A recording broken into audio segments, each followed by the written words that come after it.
When the words of a friend or neighbor are hard to hear, the conversation can get a little bumpy, a little uncomfortable. So how can you positively react to feedback, whether it's welcome or not? Corporate recruiter Carly Hazen is joining me. I feel like I'm a shared expert in this topic after 10 plus years in the TV industry. Yes. You get used to hard feedback. You do. You get a thicker skin. You do. You absolutely do. But it is a natural human reaction to feel a little bit of a sting when that feedback hits you. Well, it is because we have that perception that negative feedback is always associated with negative emotion in the form of an angry customer or an angry colleague. So it's totally natural that we recoil and get very protective and defensive and immediately try to make the other person wrong, and it becomes an argument. Rather than view it that way, if we view it as fuel for personal growth and self-improvement, it can become a really valuable tool. It's data.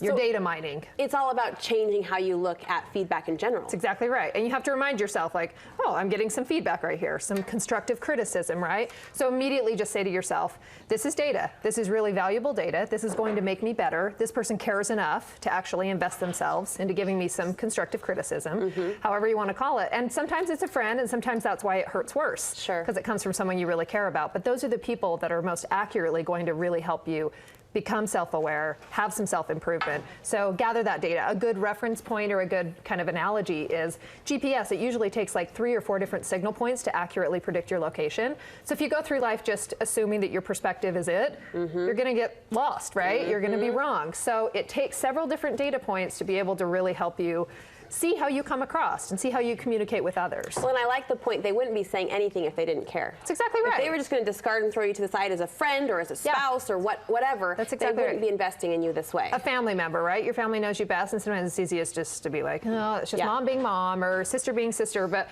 those are the people who know you best, probably care about you the most, really want to invest in you. So yeah, take it. So we're going to dial down our defensiveness. That's step number 1. You always say step number 2 is to get curious. Yeah, be curious and really think to yourself, if someone is upset and I can find out why, I'm going to quickly be able to resolve this and move on. No one bit of feedback is the end of the world. And I think it can be really hard, and you almost obsess. So much good can happen in your day, and you think of that one thing that your boss told you to work on, and it's just it grinds at you. Be curious about it. Instead of leaning away from it, lean into it and really get in there, right? And I'm curious to know why you feel that way. What is it specifically that I'm doing that gives you the perception that I'm not committed?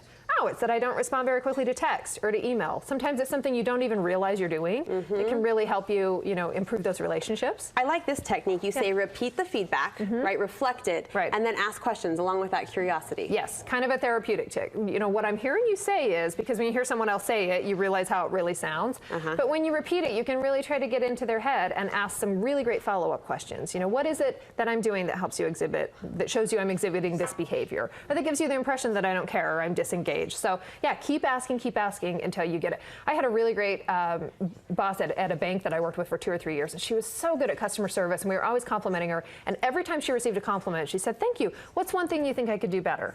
She always just kept her mind open as far as that feedback's concerned. And I think when you view it as valuable data for self-improvement, you tend to seek it out instead of just endure it. Valuable data for self-improvement. I like that. Yeah. So obviously asking questions is going to show that we're understanding, we're comprehending. Any other signals we can put forward that show, I hear you, I get you, I respect you. Yeah, just make sure that you actually, facilitate that next behavior and actually act upon it in a very real and timely way. If you can tell that someone's giving you that feedback, try the next time you're in a scenario where you would normally go point A, go point B. Really try to take it to heart and improve. And say thank you at the end. Say thank you. Absolutely. Thank you for caring enough to share. We're cracking up because, switching topics, thank you. That was a great inspirational conversation. We're cracking up because today in our See, Taste, Try series, we talked to Lainey Frey, who's from Santa Clara. Yes, you and I know also her. are from that area, so Carly's kind of excited to add her 2 cents. I can't wait. Yeah, hometown pride. Santa Clara's in the house. Represent. What else should we do? Well, Lainey and I just ran into each other, and our good mutual friend Brooke that I grew up with is throwing Swiss Days, and she forgot to just put in a good plug. A lot of people don't even know that Santa Clara has a Swiss Days. I know there's Midway, and